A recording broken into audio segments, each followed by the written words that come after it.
சர்வவல்லமை மிக நேரங்கள் ஆண்டவரே, இந்த மாலை வேளையிலே சுவாமி இந்த பாவங்களை விட்டு நிற்கவும் இந்த வேளையிலே உலாவுகிறது வேளையிலே சுவாமி நாங்கள் ஒவ்வொருவரும் ஒரு சமூகத்திலே வந்து நின்று கர்த்தாவே உடைய வார்த்தைகளை கேட்கவும் கர்த்தாவே நீ பேசுவதை நாங்கள் செவி கொடுத்து அதை எழுதியத்தை ஏற்றுக்கொள்ளவும் தகப்பனே எங்களுக்கு உதவி செய்யும்படியாக செலுத்துகிறோம் ஆண்டவரே. நீர் ஆசீர்வதித்தது கர்த்தாவே எங்களை தகுதிப்படுத்தி கொண்டு ஒரு பெருமைக்காக சொல்லியிருக்கிறோம்.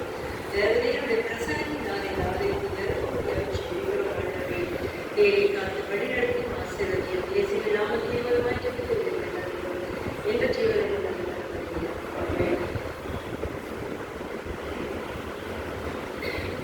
இந்த நாளிலே கர்த்தாவே தகுதியேற்ற இந்த அடிமையை தகுதிப்படுத்தி நன்றி சொல்லிருக்கிறேன். இந்த நாளிலும் கூட கர்த்தாவே இந்த வாய்ப்படைத்த நம்முடைய போதகர் ஐயா அவர்களுக்கும் மற்றும் செக்ரட்டரி ட்ரெஷரர் அவர்களுக்கும் பேசி மெம்பர் அனைவருக்கும் என்னுடைய நன்றியை தெரிவித்துக் கொள்கிறேன். சபையார் அனைவருக்கும் என்னுடைய சோதரத்தை தெரிவித்துக் கொள்கிறேன். இந்த நாளிலே இந்த 2 நாளிலே ஜாதகத்திற்கு நமக்கு கொடுக்கப்பட்ட தலைப்பு ஐடென்டிஃபிகேஷன், அதாவது ஒப்புரவாகுதல்.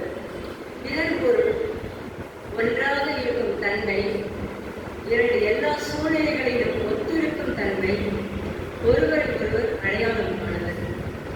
இந்த ஒன்றான என்று சொல்லும்போது நம்முடைய நினைவுக்கு வருவது ஒன்றான நம் மெய் தேவனாகிய ஆண்டவராகிய இயேசு கிறிஸ்து. கர்த்தர் ஒன்றான மெய் தேவன். அவர் திருத்துவ தேவனும் திரியேக தேவனுமாய் இருக்கிறார். வேதாகமத்தின் முதல் பகுதி கடவுள், வேதாகமத்தின் கடைசி பகுதியும் கடவுள் என்பதை வேத புத்தகத்தில் ஆதியாகமம் முதல் அதிகாரம் முதல் பகுதியிலும் வெளிப்படுத்துதல் 22ஆம் அதிகாரம் கடைசி பகுதியிலும் பார்க்கலாம். ஆதியாகமம் 1:1 ஆதியிலே தேவன், ஆதியிலே தேவன் என்ற வார்த்தையை பார்க்கிறோம். வேதத்தின் மூலமொழியான எபிரேய மொழியில் ஏலோயம் என்று சொல்லப்படுகிறது. ஏலோயம் என்ற பதத்திற்கு மூவரில் ஒருவரானவர் என்றும் ஒருவரில் மூவரானவர் என்றும் பயப்படுகிறதற்கும் மகா கடன் செலுத்துகிறதற்கும் பாத்திரம் உள்ளவர் என்றும் உண்மையான கர்த்தர் என்பதும் பொருளாகும். கர்த்தர் 3 விதமான ஆர்த்தத்துவம் உடையவர். ஒன்று பிதாவாகிய கர்த்தர், 2 குமாரனாகிய கர்த்தர், 3 பரிசுத்த ஆவியாகிய கர்த்தர் ஆவார். 3 கடவுள்கள் அல்ல, அவர் ஒரே கர்த்தர். 3 அலுவல்களை உடையவராகும். 1 கொரிந்தியர் 12:4 முதல் 6 வரைக்குள்ள ஆத்மாவாகும். வரங்களில் வித்தியாசங்கள் உண்டு, ஆவியானவர் ஒருவரே. ஊழியங்களிலும் வித்தியாசம் உண்டு, கர்த்தர் ஒருவரே. கிரியைகளிலேயும் வித்தியாசம் உண்டு, எல்லாருக்குள்ளும் எல்லாவற்றையும் நடத்துகிற தேவன் ஒருவரே என்பதாக கூறப்பட்டுள்ளது. கர்த்தருடைய பெயர்களில் ஆமியன் என்கிற வார்த்தையும் இருப்பது போல் இன்னொரு ஆதி என்ற வாக்கியமாகும். வேதத்தின் முதல் வார்த்தையே ஆதி என்ற வார்த்தையோடுதான் வேதாகமம் ஆரம்பிக்கிறது. சிருஷ்டிப்பின் ஆதியானவர் என்று சொல்லும்போது ஆரம்பமானவர் என்ற வார்த்தை மாத்திரமல்ல, எல்லா சிருஷ்டிப்பர்களிலும் முதன்மையானவரும் முக்கியத்துவமானவரும் அவரே. நம்முடைய தேவன் ஆண்டவராகிய இயேசு கிறிஸ்துதான் அவர். ஜீவனின் ஆரம்பமாகவும் வல்லமையின் ஆரம்பமாகவும் காணப்படுகிறார், காணப்படாதவைகளின் ஆரம்பமாகவும் இருக்கிறார்.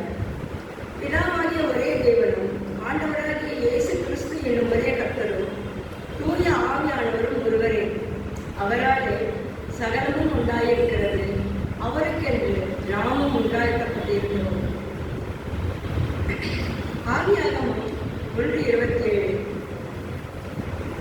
படைப்புகளுக்கெல்லாம் சிகரமானது கர்த்தர் மனிதனை படைத்தது, அதுவும் தம்முடைய சாயலாக கடவுளுடைய சாயலாக மனிதன் படைக்கப்பட்டதாக மனிதனும் 3 அமைப்புகளை உடையவனானான். அது ஆவி, ஆத்துமா, சரீரம்.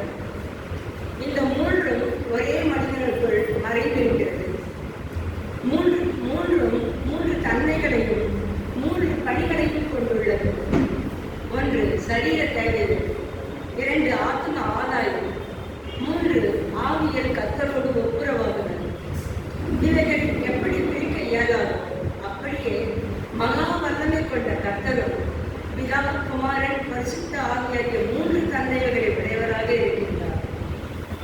எபேசியர் 4:5-6 பவுல் கூறுகிறார், ஒரே கர்த்தரும் ஒரே விசுவாசமும் ஒரே ஞானஸ்தானமும் எல்லாருக்கும் ஒரே தேவனும் ஒரே பிதாவும் உண்டு. அவர் எல்லாரும் எல்லாரோடும் நம் எல்லோருக்குள்ளும் இருக்கிறவர் என்று கூறுகிறார். மனிதனுக்கும் கடவுளுக்கும் மத்தியஸ்தர் ஆண்டவராகிய இயேசு கிறிஸ்துவே. அவர் 3 வித பணிகளை மேற்கொள்கிறார். 1 தீர்க்கதரிசியாகவும், 2 ஆசாரியராகவும், 3 ராஜாவாகவும் இருக்கிறார். உலகத்தில் பிறந்தவர்களில் அவர் பரிபூர்ண மனிதர் என்பது உண்மை. ஆனால் அவர் கர்த்தாதி கர்த்தர் என்றும், அவர் உலக தோற்றத்துக்கு முன்னிருந்தவர் என்றும், சகலமும் அவர் மூலமாய் உண்டாயிற்று என்றும் நாம் உணர வேண்டும். யோவான் 1:1-3 வரை. ஆதியிலே வார்த்தை இருந்தது, அந்த வார்த்தை தேவனிடத்தில் இருந்தது, அந்த வார்த்தை தேவனாய் இருந்தது, அவர் தேவனோடு இருந்தார், சகலமும் அவர் மூலமாய் உண்டாயிற்று, உண்டானதொன்றும் அவரால் இல்லாமல் உண்டாகவில்லை என்று பரிசுத்த யோவான் கூறுகிறார். தேவ வார்த்தையானவர் நம்முடைய கர்த்தராகிய இயேசு கிறிஸ்துவே.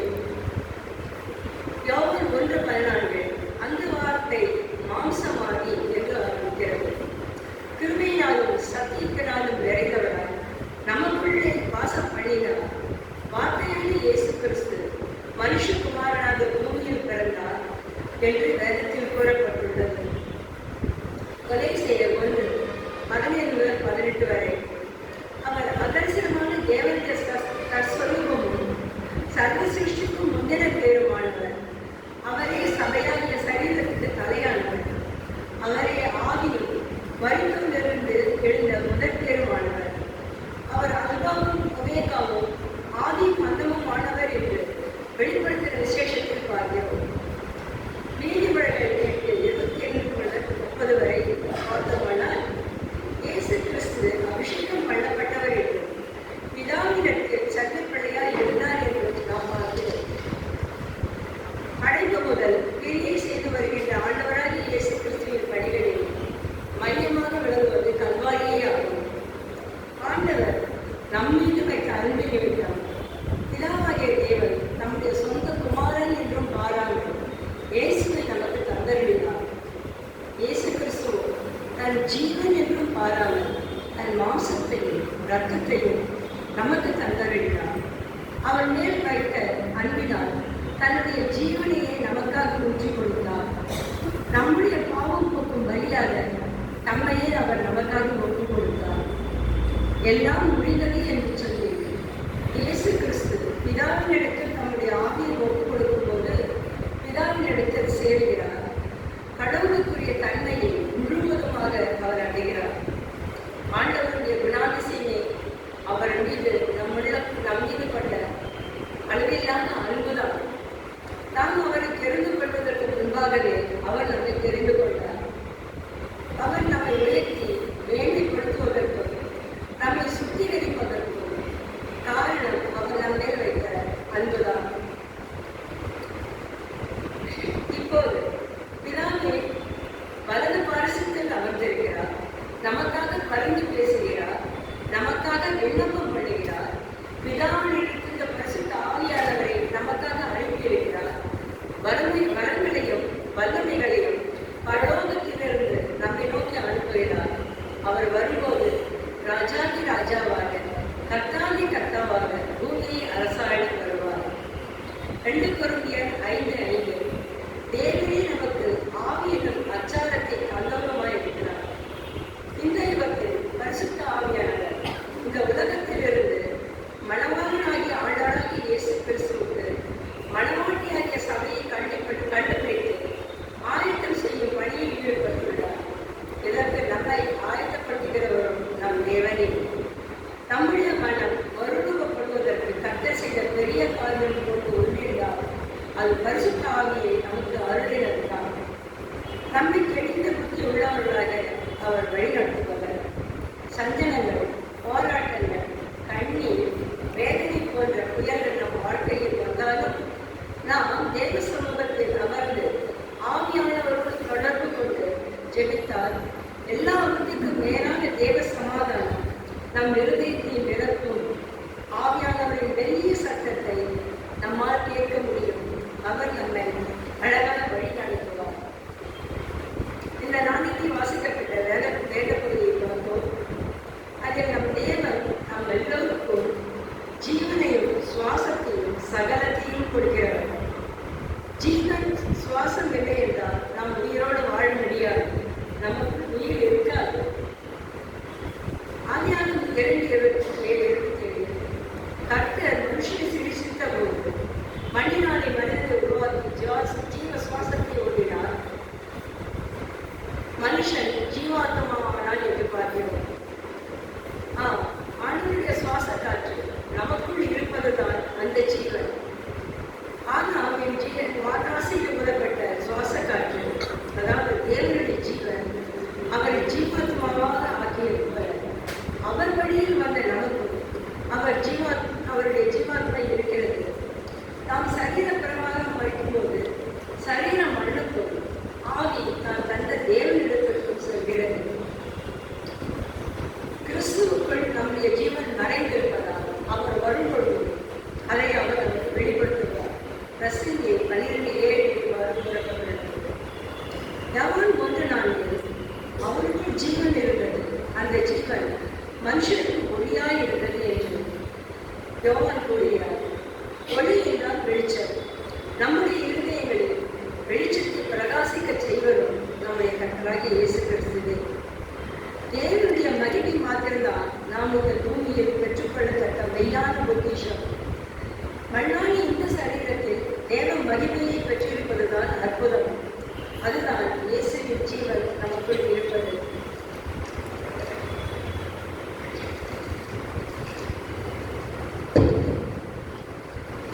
நீதிமொழிகள் 21:21 நீதியையும் தயவையும் பின்பற்றுகிறவன் ஜீவனையும் நீதியையும் மகிமையையும் கண்டடைவான் என்று சாலமோன் கூறுகிறார்.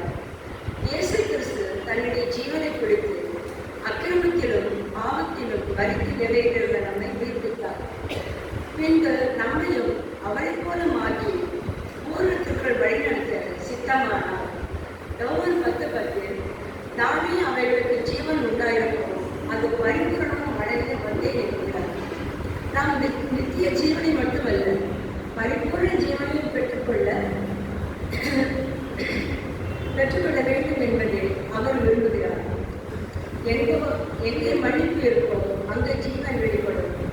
இயேசு கிறிஸ்துவினிடத்தில் அன்பு கூர்ந்து அவருடைய சட்டத்திற்கு சரிப்படுத்தி அவரை பற்றிக் கொண்டிருப்பவர்களுக்கு அவர் ஜீவனை கொடுக்கிறார். ஜீவனின் பலன் தீமை செய்கிறவர்களுக்கு நன்மை செய்வதும் சத்துருவை சிநேகிப்பதும் தான்.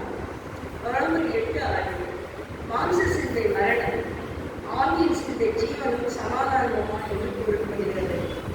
இயேசு கிறிஸ்துவின் ஜீவன், இயேசு கிறிஸ்துவே ஜீவனுடைய ஆவி நமக்குள் வரும்போது ஆபத்தை நமக்கு உணர்த்துகிறதா இருக்கிறது.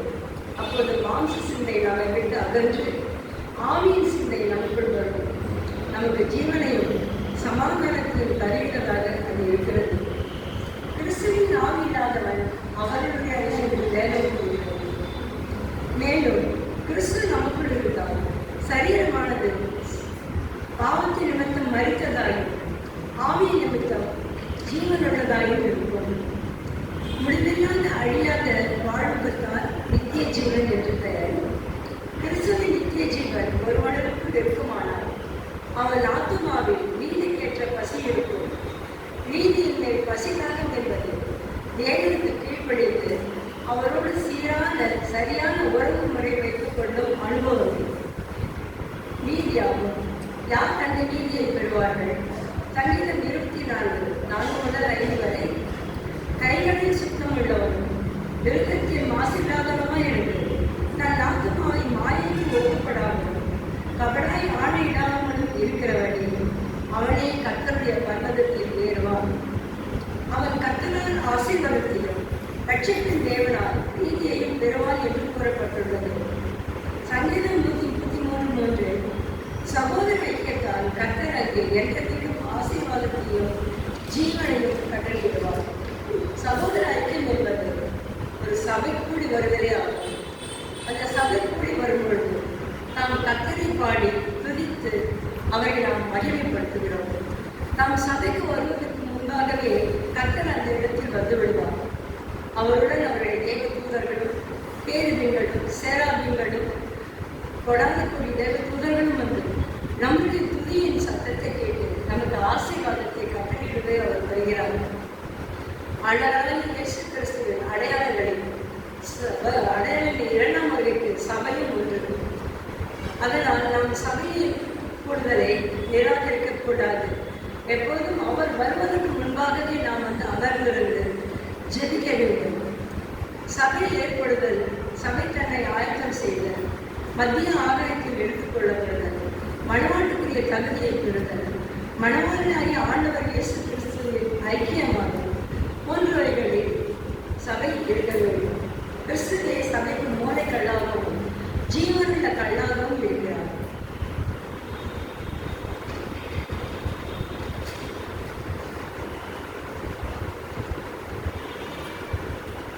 நாம் ஆண்டவருடைய ராஜ்யத்தில் பிரவேசிக்க வேண்டுமானால் நமக்கு நித்திய ஜீவன் மிக மிக அவசியம். அந்த ஜீவனை நாம் பெற்றுக்கொள்ள ஒன்று ஆண்டவருடைய கற்பனைகளை கைக்கொள்ள வேண்டும். இரண்டு இயேசுவை கிறிஸ்துவாகி ஆண்டவர் என்று விசுவாசிக்க வேண்டும். மூன்று வேத வசனங்களை வாசித்து அதன்படி நடக்க வேண்டும். ஏனென்றால் வேத வசனங்கள் ஆவியையும் ஜீவனமாயும் இருக்கிறது. இயேசு கிறிஸ்துவின் மாம்சத்தை புசித்து அவருடைய ரசத்தை பானம் பண்ண வேண்டும். வித்தியாசங்களை பெற்றுக்கொள்ள கர்த்தருடைய கிருபை நமக்கு மிக மிக அவசியம். தேவனுடைய கிருபையை பரிபூர்ணமாக பெறுகிறவர் இயேசு கிறிஸ்துவினாலே நித்திய ஜீவனை அடைந்து ஆழ்வார் என்பது நிச்சயம். எனவே நாம் ஆண்டவருடைய ஜீவனை பெற்றுக்கொள்ள, அந்த ஜீவனை பாதுகாத்துக் கொள்ள வேத வசனங்களை அனுதினமும் வாசித்து அதை நம்முடைய இருதயத்தில் வைத்து ஒவ்வொரு நாளும் அந்த வசனத்தை நாம் ஆண்டவரிடத்தில் சொல்லி நாம் ஜெபிக்க வேண்டும். அந்த வசனம் ஒருபோதும் நமக்கு மறக்காமல் இருக்க வேண்டும். ஆமோஸ் தீர்க்கதரிசி கூறுகிறார், இந்த உபத்திர காலத்திலே வேத வசனம் கூட நமக்கு கிடைக்காது என்று சொல்லி அந்த வேத வசனங்கள் நாம் மனனம் செய்து நம்முடைய இருதயத்துக்குள் வைக்கும்போது பயத்திலே நமக்கு தேவைப்படாத என்ற நிலையில நாம் கொண்டு வந்து விட்டுவிடும் அந்த நேரத்தில். அதனால் வேத வசனம் படித்து தியானித்து அவருக்குள் நாம் வருவது மிக மிக அவசியம். இரண்டாவது வசனத்துக்கு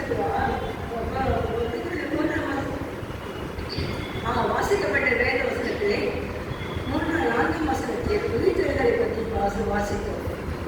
அவர் வரும்போது அவர் நம்முடைய ஜீவனை வெளிப்படுத்துவார் என்று சொல்லி ஆதாமுக்குள் எல்லோரும் மரித்தது போல கிறிஸ்துவுக்குள் எல்லோரும் உயிர்ப்பிக்கப்படுவார்கள் என்று வேதம் கூறுகிறது.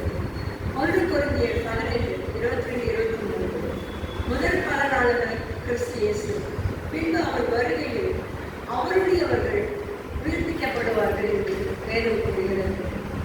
அவர் மகிமையோடு வரப்போகிறார். நாமும் அதற்கேற்ற பரிசுத்த நடக்கையில் கிறிஸ்துவின் மகிமையும் கருத்து கொண்டால் மாத்திரமே இயேசு கிறிஸ்துவை மத்திய ஆகாயத்தில் நாம் சந்திக்க இயலும். யோவான் 6:40 இயேசு கிறிஸ்துவை கண்டு விசுவாசிக்கிறவர்கள் அவர் கடைசி நாளில் எழுப்பார் என்று பார்க்கிறோம். அவருடைய வருகையை மத்தேயு 27:52-53 1 தெசலோனிக்கேயர் 4:6-16-17 பார்க்கிறோம். எக்காலம் துணிக்கும் அப்போது மரித்தவர்கள் அழிவில்லாதவர்களாய் இருந்திருப்பார்கள், உயிரோடு இருப்பவர்கள் மறுரூபமாக்கப்படுவார்கள் என்று. அதாவது கிறிஸ்துவுக்குள் மரித்தவர்கள் ஜீவனை பெற்று எழுந்திருப்பார்கள் என்றும். யோவான் 5:28 பிரேத குழியில் இருக்கும் பரிசுத்தவான்களின் சரீரம் ஜீவனை பெற்று அவருடைய சத்தத்தை கேட்டு எழுவார்கள் என்றும் கூறப்பட்டுள்ளது. கர்த்தருடைய சபையும் மணவாளியாகிய இயேசு கிறிஸ்துவுக்கு மணவாளியாக எடுத்துக்கொள்ளப்படும் என்றும் கூறப்பட்டுள்ளது. சகரியா 14:5 என் தேவனாகிய கர்த்தர் வருவார், தேவதைகளுடைய எல்லா பரிசுத்தவான்களும் வருவார்கள் என்று கூறப்பட்டுள்ளது. சகரியா 14:9 அந்நாளில் ஒரே கர்த்தர் இருப்பார், அவருடைய நாமமும் ஒன்றாக இருக்கும் என்கிறார்.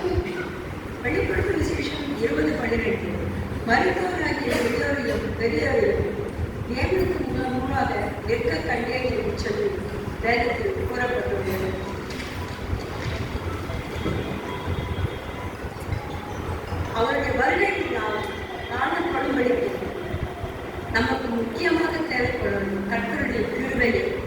அந்த கிருபை இருந்தால் நாம் அவருடைய ரட்சிப்புகளாக கொண்டு வழிநடத்தப்படும்.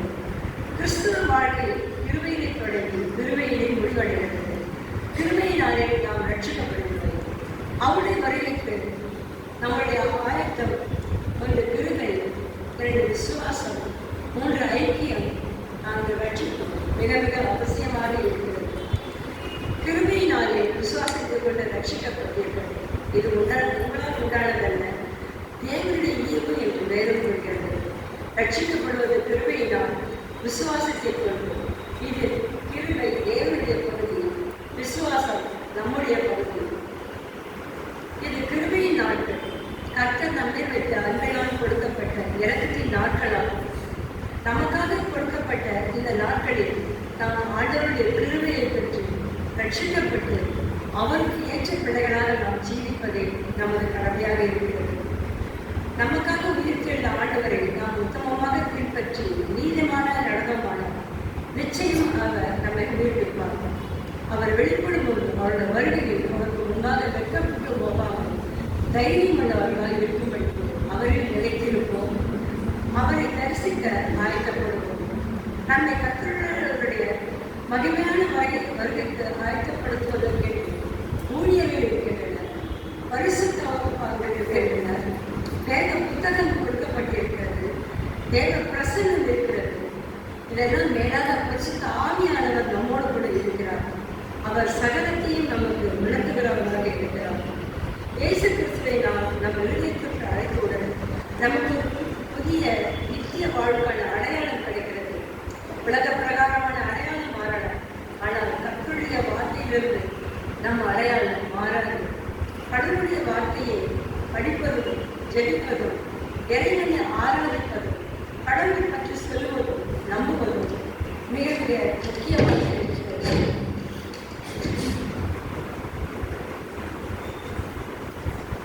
இந்த நாளிலே அடையாளம் என்று நாம் பார்ப்போம்னா ஐடென்டிஃபிகேஷன். நாம் யார், யாருடையவர், அவருக்காக நாம் செய்யும் எதையும் விட நாம் அவருக்குள் யார் என்பதுதான் நமது அடையாளமாக இருக்கிறது. நாம் கிறிஸ்துவுக்குள் புதிய படைப்பு. நாம் ஏற்றுக்கொள்ளப்பட்டோம். நாம் கிறிஸ்துவால் நேசிக்கப்படுகிறோம். நாம் கிறிஸ்துவால் மன்னிக்கப்பட்டோம். நாம் கடவுளின் சாயலில் படைக்கப்பட்டுள்ளோம். நாம் கடவுளால் பாதுகாக்கப்படுகிறோம். கடவுள் நம்முடன் இருக்கிறார். நாம் மீட்கப்பட்டவர்கள். நாம் ரட்சிக்கப்பட்டோம். நாம் ஆசீர்வதிக்கப்பட்டவர்கள். பரிசுத்த ஆவியானவர் நமக்குள் இருக்கிறார். கிறிஸ்துவின் அடையாளத்தில் வெற்றியுடன் நடப்பது நமது பண்புகளாக இருக்க வேண்டும். தேவன் தாமே இந்த திருவசனங்களை ஆசீர்வதித்து நமக்கு தருவாராக. ஆமீன். ஜெபிக்கலாம்.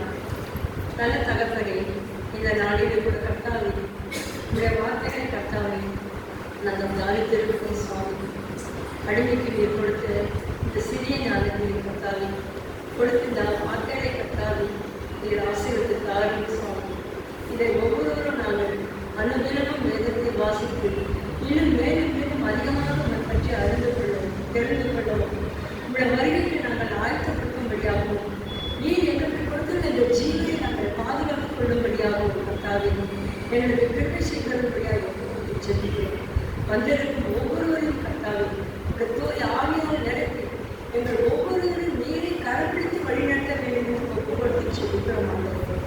எங்களுடைய பாவங்களை மன்னித்து, எங்களுடைய மீறுதலை மன்னித்து, எங்களுடைய அக்கிரமத்தை மன்னித்து கர்த்தாவே நீர் எங்களை நேசிக்கிற தகப்பன் என்று சொல்லி கர்த்தாவை வாக்கு கொடுத்திருக்கிறேன். சுவாமி, எவ்வளவு எங்களை கைவிடாதவருக்கு கர்த்தாவே நான் எப்போதும் உங்களுடைய கூட இருப்பேன் என்று சொல்லி ஒவ்வொரு நாளும் கர்த்தாவே நீர் இந்த வார்த்தை மூலமாக எங்களோடு கூட பேசிக்கொண்டு வருகிறேன். எங்களை வழிநடத்தி கொண்டு வருகிறேன்.